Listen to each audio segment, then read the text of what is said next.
26, 2026.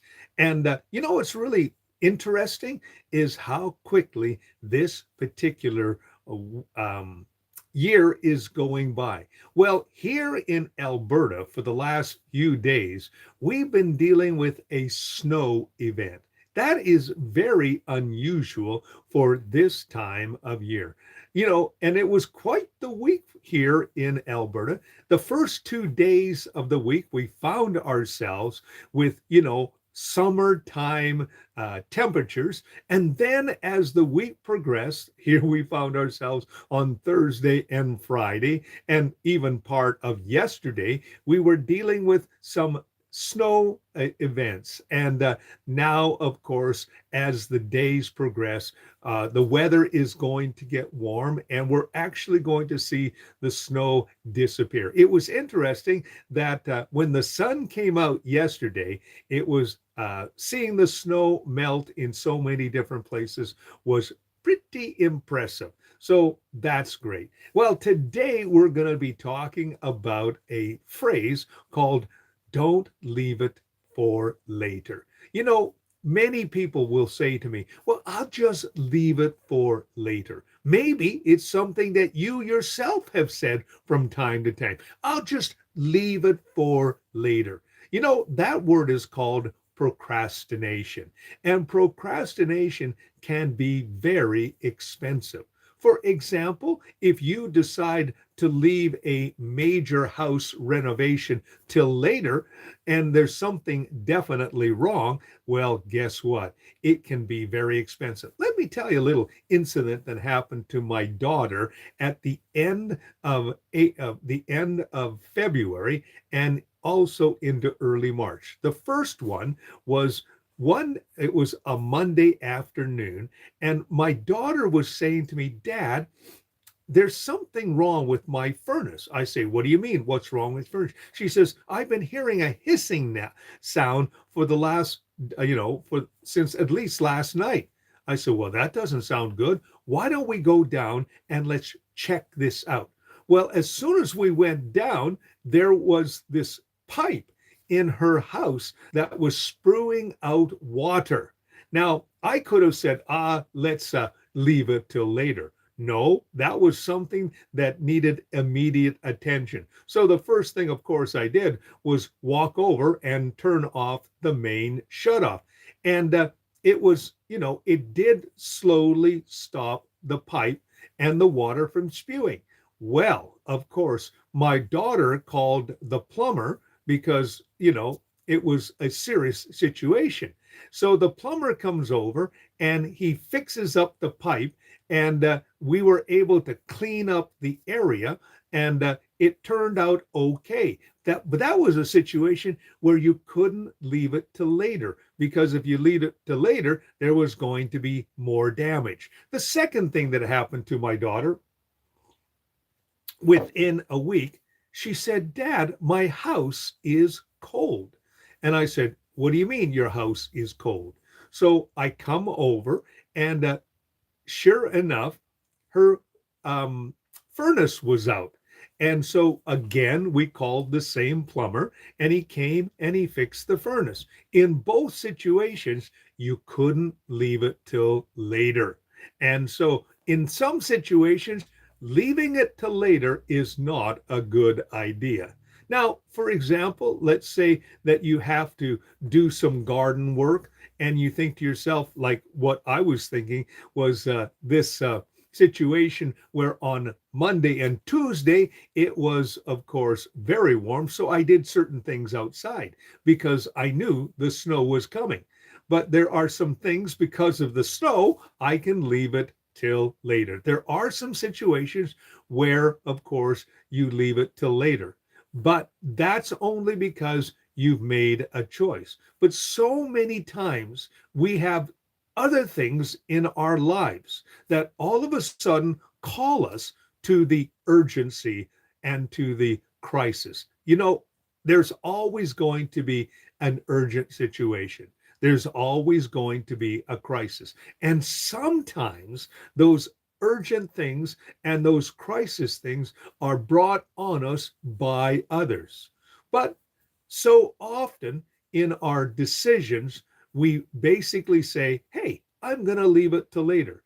The problem is, for example, when you leave it to later, let's say you are having a cup of coffee or a cup of tea, and you think, I'll just, do something else in the interim. Guess what happens? It gets cold. The coffee gets cold. Also, as well, you say to yourself, I'm going to do that thing later. But you know what happens? You either lose interest or you forget about the thing completely and totally. Like, for example, you have a nudging that says, maybe you should text somebody, or maybe you should call somebody, or maybe you should, visit somebody. Because that nudging usually means that there's something going on. You feel it in your knower, you feel it inside, but you say, no, I'll leave it till later. Let me share a little story with you that brought that particular reality. I was about, let's say I was about 19 years old, and I was visiting with my ward charge. I was working at that time in a mental hospital, and my ward charge had gotten sick. And so I was in the city studying at the time, and I went to see him. His name was Mel. And I was sitting there, and Mel was talking about me. He says, you really got something there. That Christian thing is really changed your life.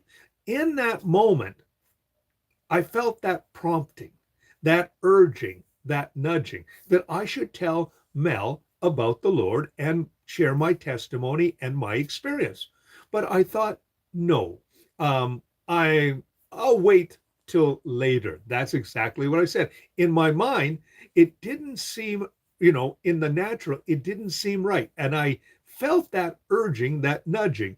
But then all of a sudden,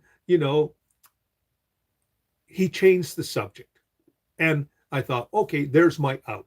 Well, I said, I left the hospital and I really felt bad about not sharing what I knew and what had happened in my life. So I said, you know what? I am going to share it with him on Monday. So, true to my word, I went to visit Mel on Monday. I went into the hospital room, and I saw that the bed was made. So I went to the nurse's station and I said, what happened to Mel? They said he passed away on Sunday.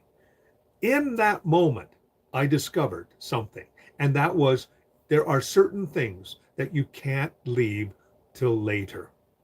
And it became a motivator for me to tell people about the Lord and to tell people that they can make a difference. It was a real motivator.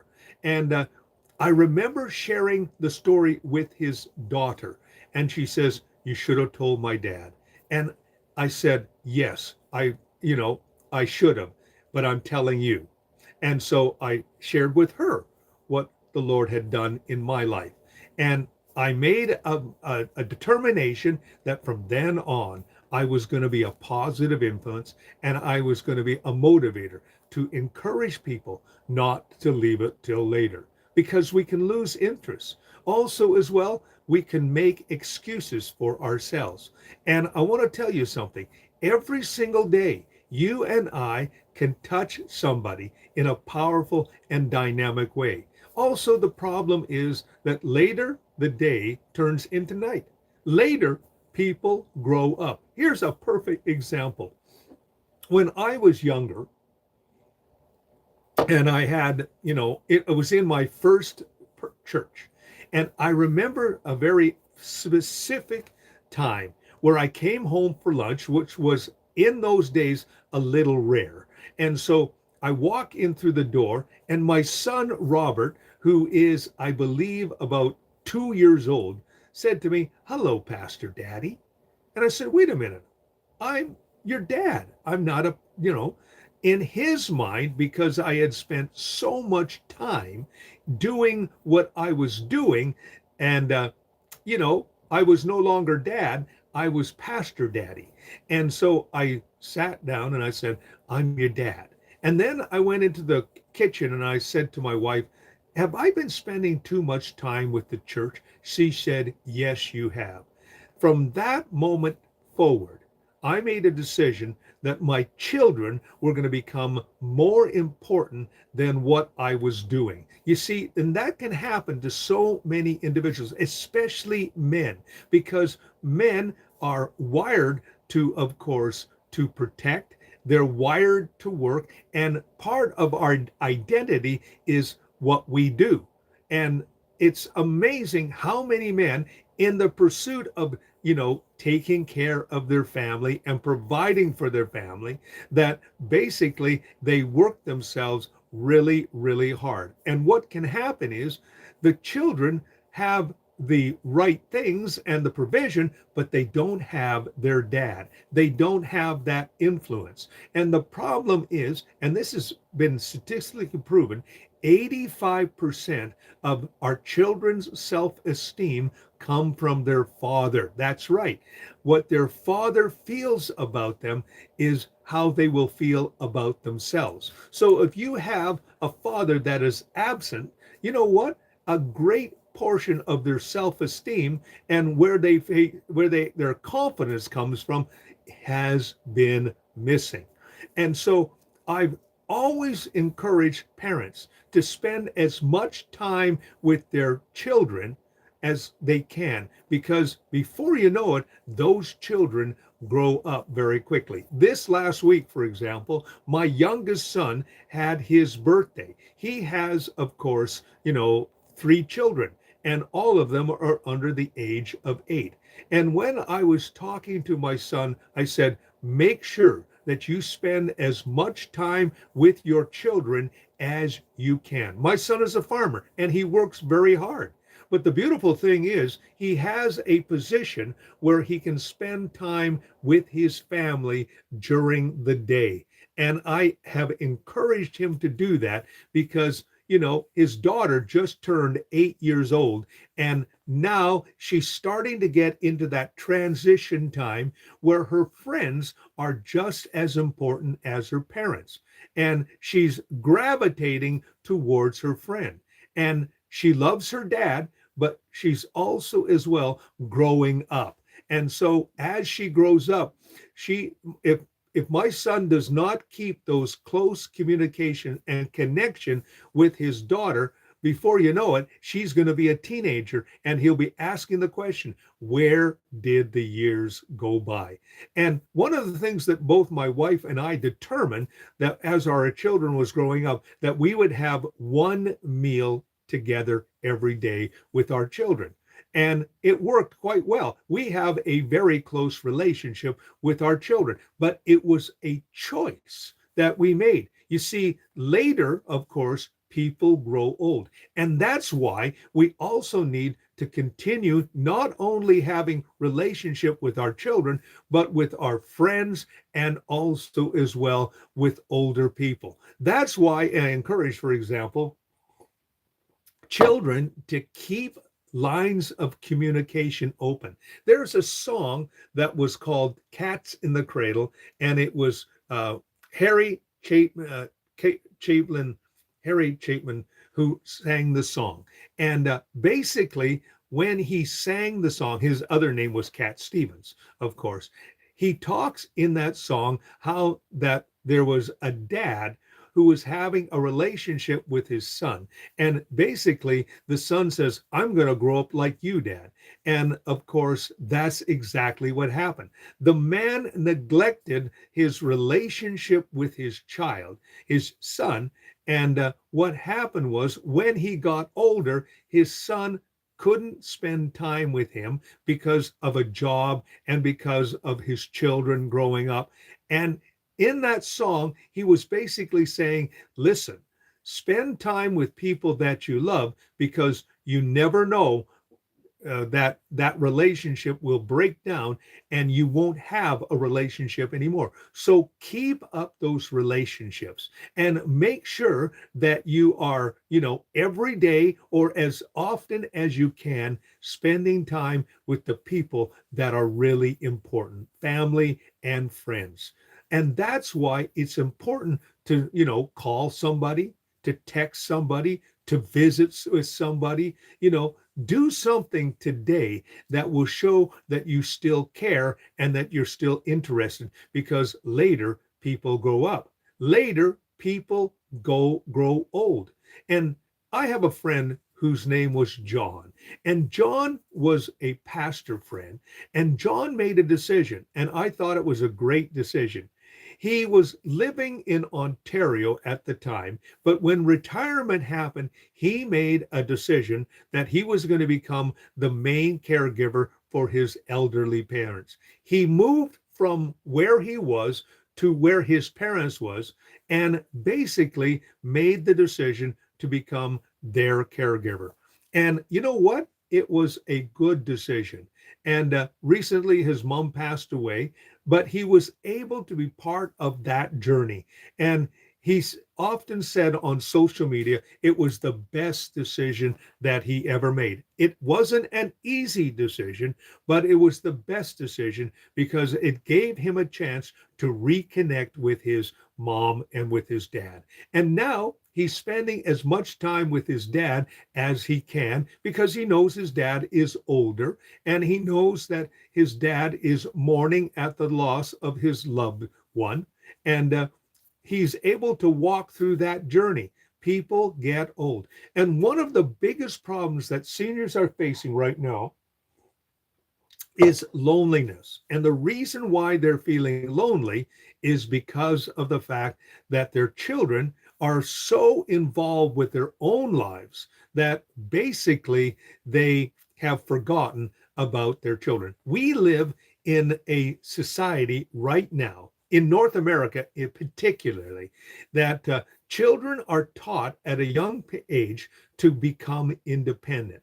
And then when they become independent, instead of becoming interdependent and appreciating what their parents have done, they literally begin to live their own lives. And then they realize far too late how important having a relationship with a parent really is. And there has been a recent study that said grandparents who are actively involved with the lives of their children or their grandchildren live longer and have a better quality of life. I have been a chaplain many, many times in senior care homes. And one of the things that I've seen over and over is seniors who have been left by their children, and their children say, you know what, we'll let the government take care of them. We'll let the care home take care of them. And those individuals are sad, they're lonely, and one of the things that can really happen to someone who is lonely is that they withdraw into themselves. And when they withdraw into themselves, they don't have very long to live. And so it's important to spend time with individuals and with loved ones, even when they're old, because their quality of life improves substantially. I am so glad that we made the decision. We were living in a major city, and my wife and I made a major decision that we were going to relocate to a small town, the same small town where my daughter and my son were currently living. And we made the decision that we were going to move to that community and interact with our grandchildren. It has been absolutely fabulous. And we've spent a lot of time with our grandchildren. My youngest grandson, whose name is Caleb, this is absolutely fantastic. When my son was having his birthday, we were all gathered together as a family. And my grandson, Caleb, all of a sudden, I'm sitting there, watching the hockey game, and he walks over to me and he basically jumps on top of me and says, Grandpa, it's time to wrestle. And that, of course, is a signal for a rumble. And instantaneously, we started to rumble. Well, his laughter was absolutely electric. And also, it was absolutely charming. And we had a wonderful rumble together. And the reason why it was so special is because it was the first time that he actually sought me out to have a rumble. He initiated it. So often I will initiate it, but this time he initiated, and it was an absolute giggle fest. It really was. And when I left, I felt so happy and so connected with that little guy. And I love that little guy so much, as I love all of my grandchildren. But it was a real special moment for me. It just made me happy. And my wife, who was watching the situation, she says, well, guess what? You've got another one who's going to beat you up. And he's going to have an absolute wonderful time doing it. And so, you see, when you interact with your grandchildren, it brings a quality of life. When you interact with your spouse, when you interact with friends, when you have that connection, it improves your quality of life. So don't leave it till later. People grow up, people grow old, you lose interest. Something happens. And I want to tell you something. There'll always be something that will happen in your life that will, make you think, well, I'll leave it till later. Don't leave it till later. Enjoy the moment, because what happens is life goes by. That's right. Life carries on. And you will suffer later from a thing called regret, especially if you have not kept up relationships. You will all of a sudden realize that the people that you said, I'll leave it till later, well, basically, they go on with life. And then what happens is it becomes an inconvenience for them, or it will become a burden for them. Or, like the song says, Cats in the Cradle, basically it says, all of a sudden you put down the phone and you realize those people's lives have gone on without you. And all of a sudden that connection that you had has disappeared. And you realize, I should have kept that connection up. Or something has happened where they have disappeared from your life. And that influence, that continuation that you should have had, isn't happening, and you regret later for not doing something, especially when you had the chance to do it. So what am I saying?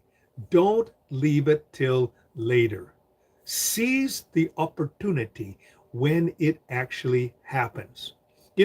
One of my favorite stories is the story of Colonel Sanders. Colonel Sanders had been a failed businessman.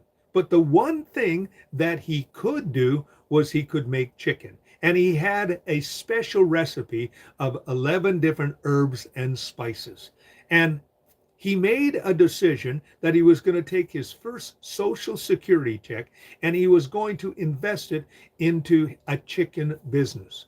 Well, someone said, well, you're too old. You can leave it till later. He says, I've been leaving it till later for a long time. He says, I got to do it now. If I don't do it now, I will never do it. So he made a decision at the age of 65 that he was going to try one more business. But he said, I'm going to do it with the talent and with the ability that I have. He said, we're going to make chicken. And he didn't leave it till later. And of course, now all around the world is KFC, Kentucky Fried Chicken. And on every box and barrel, you have his picture. He didn't leave it till later, and because of that, he became a worldwide phenomenon. And Kentucky Fried Chicken, of course, is a worldwide company. Don't leave it till later, because if you leave it till later, you could miss an opportunity of a lifetime. You could also miss an opportunity to touch someone's life in a powerful and dynamic way. Don't leave it till later. Leave and seize the moment. And also, I want to remind you that, of course, the only day that we have is this day. an ancient philosopher said this. He said, tomorrow is a lie. Or I should say, yesterday was, of course, the past, and tomorrow is a lie. You don't know what's going to happen. Don't lie to yourself. Listen to what happens today and seize the opportunities that you have today. If you see someone who's a little discouraged, go and encourage them. If you see someone who needs a little kindness, give them a little kindness. You know, it was Solomon who said, a word fitly spoken is like apples of gold and pitchers of silver. And I want to remind you of an event that happened this week. And it happened last Sunday, according to, of course, several news sources. There was a secret conference meeting in the White House, and all the Joint Chiefs of Staff was there, and the War Council was there. And what was happening was they were trying to decide what to do next when it came to Iran. The president, according to many sources, was very frustrated. And he says, you know what? What we should do is just drop a nuclear bomb on Iran. Now, no one knows if he was joking or not, but the top general said, we can't do that. We can't drop nuclear bombs on people, because what that will do is, of course, it will cause a worldwide war. And we have a responsibility of not doing that. Now, whether or not that particular account is true or not, the reality of the situation is when you have a world leader considering, dropping a nuclear bomb on another sovereign nation, it is going to have a chain reaction around the world. We need to recognize that right now, the world is on the edge. Iran war is real. The Ukrainian war is real. And those that are involved, whether it's Russia or, of course, United States, they have the capability of completely and totally obliterating their enemy. Right now, they're choosing not to do that. But who knows? And so that will have a chain reaction around the world. We know that, for example, in Ukraine, there have been over 3 million casualties in that war. And we know that literally thousands of people have died in the war in both Lebanon and in, of course, Iran. And both of those wars could have been prevented, but they weren't prevented because we had megalomaniacs in charge of major nations and narcissists as well. And so we are right now on the edge. So you and I should live our lives as if this could be the last day on the planet, because the reality of the situation is we are right now on the edge. Right now, we have two major leaders, one in Washington and one in Moscow, who are not afraid to plunge their nations into, of course, war. And both of those men have at their disposal a nuclear arsenal. And who knows when all of a sudden the wars that they're fighting are so frustrating that they have decided that they're going to put an end to the civilization. And you've even heard the president of the United States say, you know what? Let's bomb them and destroy their civilization. It may have been a social media post, but what it is indicating is what is in the mind of that particular leader. So you and I need to take advantage of every single day and every single moment and live it to the fullest and be a blessing and a benefit to others. It was Paul who said this: love is patient and love is kind. You and I have an opportunity to be able to better the lives of others. Now, I wasn't saying these things to scare you, but I want to remind you that you and I only have this day. This is a reality. Every single day, between 200 and 250,000 people are going to pass into eternity. And many of them got up that morning and thought, hey, I am going to make it throughout the day. Talk about all those people in Iran who, got up and all of a sudden a bomb fell on them. Or in Lebanon, or the young man or young woman who got up in Ukraine and said, you know what? We're going to make it through this day, and they don't. The person who gets in their automobile and drives down the road, and all of a sudden they don't come home. It's a reality. It's not, I'm not trying to be morbid. I'm not trying to be macabre. I'm just trying to be realistic. So today, seize every moment. Make sure that you maximize every experience. And remember this, don't use the excuse, hey, I'll do it later. Because guess what? You may never do it. And I can guarantee that you'll regret what you did not do. That person that you should have called, that person that you should have texted, that person that you should have visited. You regret that because they won't be there or you won't be a part of their lives and you want it to be. So that's my exhortation for you and I today. Don't leave it to later. And every day, make a determination that you're going to have an attitude of gratitude and thanksgiving, and that you're going to do everything possible to be a blessing and encouragement and a kind individual to someone else. Because I guarantee people may not always remember what you say, but they'll always remember how you made them feel. Be a blessing, be an encourager, be a role model, and be someone who doesn't put something off when you feel the nudging or the urging.